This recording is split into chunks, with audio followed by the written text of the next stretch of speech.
एक बार की बात है, हिंदुस्तान के एक छोटे से गांव में एक आदमी रहता था, सुबाल। वो बहुत ही पतला दुबला आदमी था।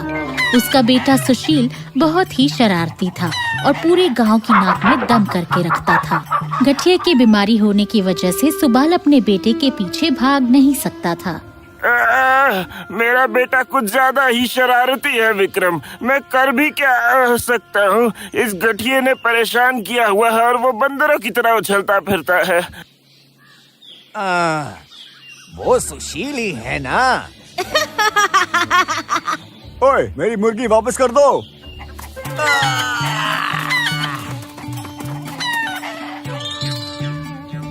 एक सुबह उठने के बाद सुशील सोच रहा था, आज तो मैथ्स का टेस्ट है, पर मैं स्कूल ही नहीं जाऊंगा। सुशील, उठ जाओ बेटा, स्कूल जाने का वक्त हो गया है।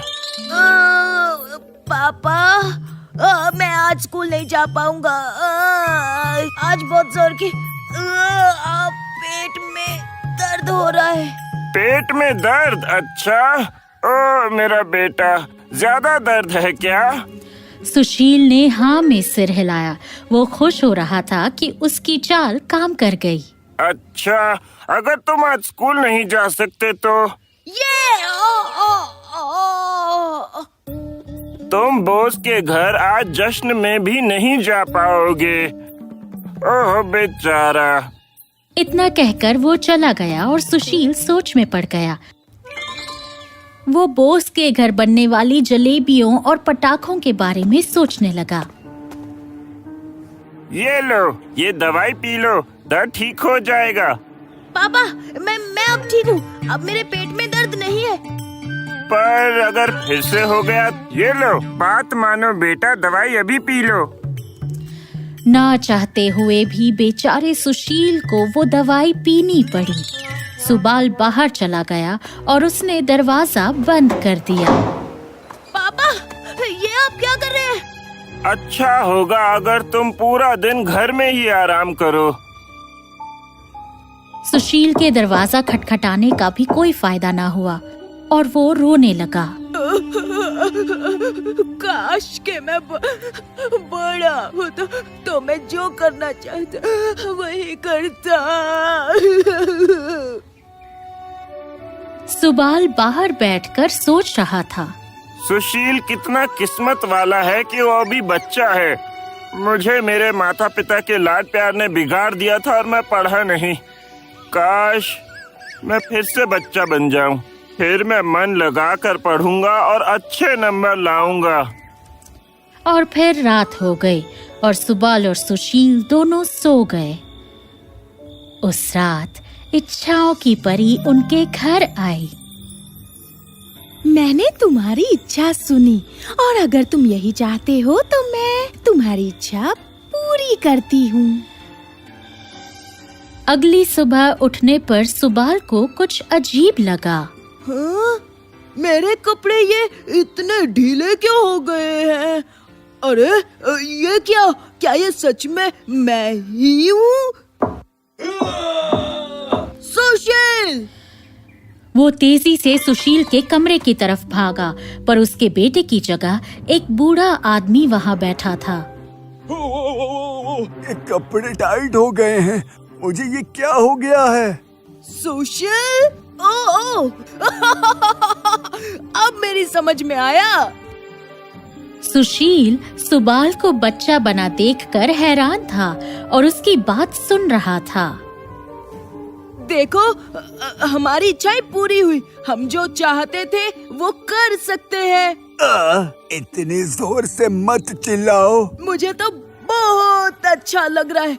मैं ऐसे नहीं पढ़ सकता। मैं चला मछली पकड़ने। मछली नहीं, अब तुम बच्चे हो, तुम्हें स्कूल जाना होगा। क्या? चलो जाओ, मैं बड़ा हूँ, जो मैं कहूँगा तुम वही करोगे। सुबाल को यकीन नहीं हो रहा था। वो तैयार हुआ और चला गया। अब मैं क्या करूँ?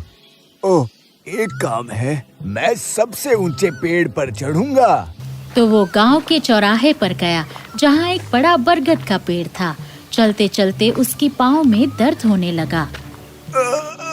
शायद क्योंकि ये नया शरीर है, तो आदत बनने में थोड़ा वक्त लगेगा। पर वहाँ पहुँचने तक वो और ज्यादा थक चुका था। ये तो बड़ा है, मैं ये कर सकता हूँ। वो धीरे धीरे पेड़ पर चढ़ने लगा। उसे तकलीफ बहुत हो रही थी। बस थोड़ा और, पहुँच गया। वो पेड़ की सबसे नीचे वाली टहनी पर बैठा। वो जोर जोर से हाँफ रहा था कि उसकी आवाज सुनकर लोग इकट्ठा हो गए। मोहन, शीला। पर उसके दोस्तों ने उसे नहीं पहचाना, बल्कि वो हंसने लगे। बाकी लोग भी एक बूढ़े आदमी को पेड़ पर बैठा देख हंस रहे थे। लोग और जोर से हंसने लगे। उसके दोस्त भी। उसे बहुत गुस्सा आया और वो लंगड़ाते हुए, दर्द से कराहते हुए खड़ा हुआ। घर पहुंचते ही उसने सुबाल को देखा। तुम इतनी जल्दी घर क्यों आ गए? आज मेरा हाफ डे था, मुझे भूख लगी है, जल्दी से कुछ खाने को दीजिए। मैं क्यों दूं? मुझे भूख लगी है तो खाना दीजिए। सुशील लंगड़ाता हुआ रसोई में गया और खाना बनाने लगा। थोड़ा सा वो डालिए, और गाजर थोड़ी कम रखिए, मुझे पसंद नहीं है। जल्दी जल्दी, पता है मुझे बहुत जोर की भूख लगी है। हाँ, चुप रहो, बनाने तो दो मुझे। खाना बनाते बनाते सुशील थक गया था, पर सुबाल भूख के मारे जल्दी जल्दी सारा खाना खा गया और प्लेट तक चाट गया। वाह, बहुत टेस्टी था पापा। बेवकूफ कहीं का। अगले दिन सुशील मिठाई लेने के लिए दुकान पर गया। ओह, मिठाई तो बढ़िया लग रही है, थोड़ा खाकर देखता हूँ। ये बहुत मीठी है। वो सुबाल के लिए मिठाई ले जाने वाला था, पर फिर इरादा बदल दिया। उम्र के साथ सुशील का स्वाद भी बदल गया था, पर उसे पता नहीं चला। दूसरी तरफ स्कूल में सुबाल का पढ़ाई में मन नहीं लग रहा था। सुबाल, तुम्हारा ध्यान पढ़ाई में क्यों नहीं है? क्योंकि जो आप पढ़ा रहे हैं ये मुझे पहले ही पता है। ठीक है, तो तुम मुझे बताओ कि मैं क्या पढ़ा रहा था।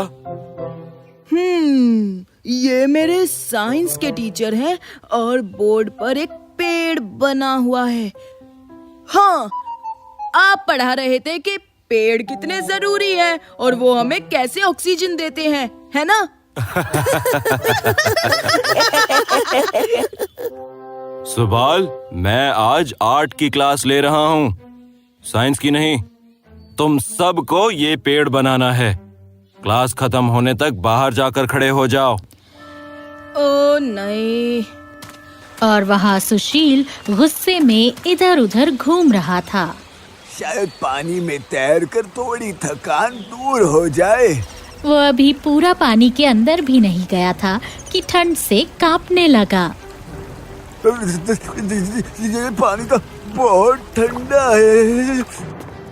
तो पानी से बाहर निकलकर वो घर वापस गया।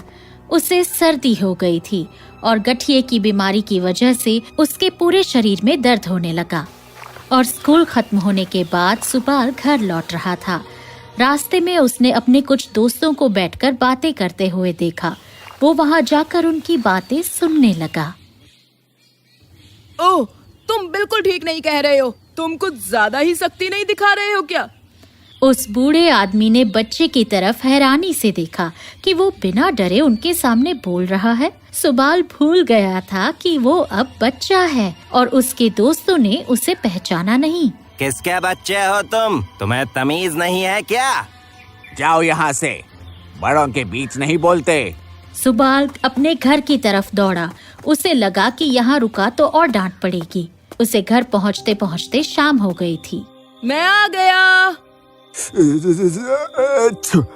माफ करना, मेरी तबीयत ठीक नहीं है तो खाना नहीं बना पाया। आप मेरे लिए वैसे भी खाना नहीं बनाते हैं, आराम कीजिए। कोई फायदा नहीं।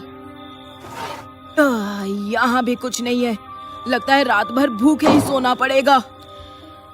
उस रात दोनों इस बुरे वक्त के बारे में सोच रहे थे। कितनी बुरी बात है।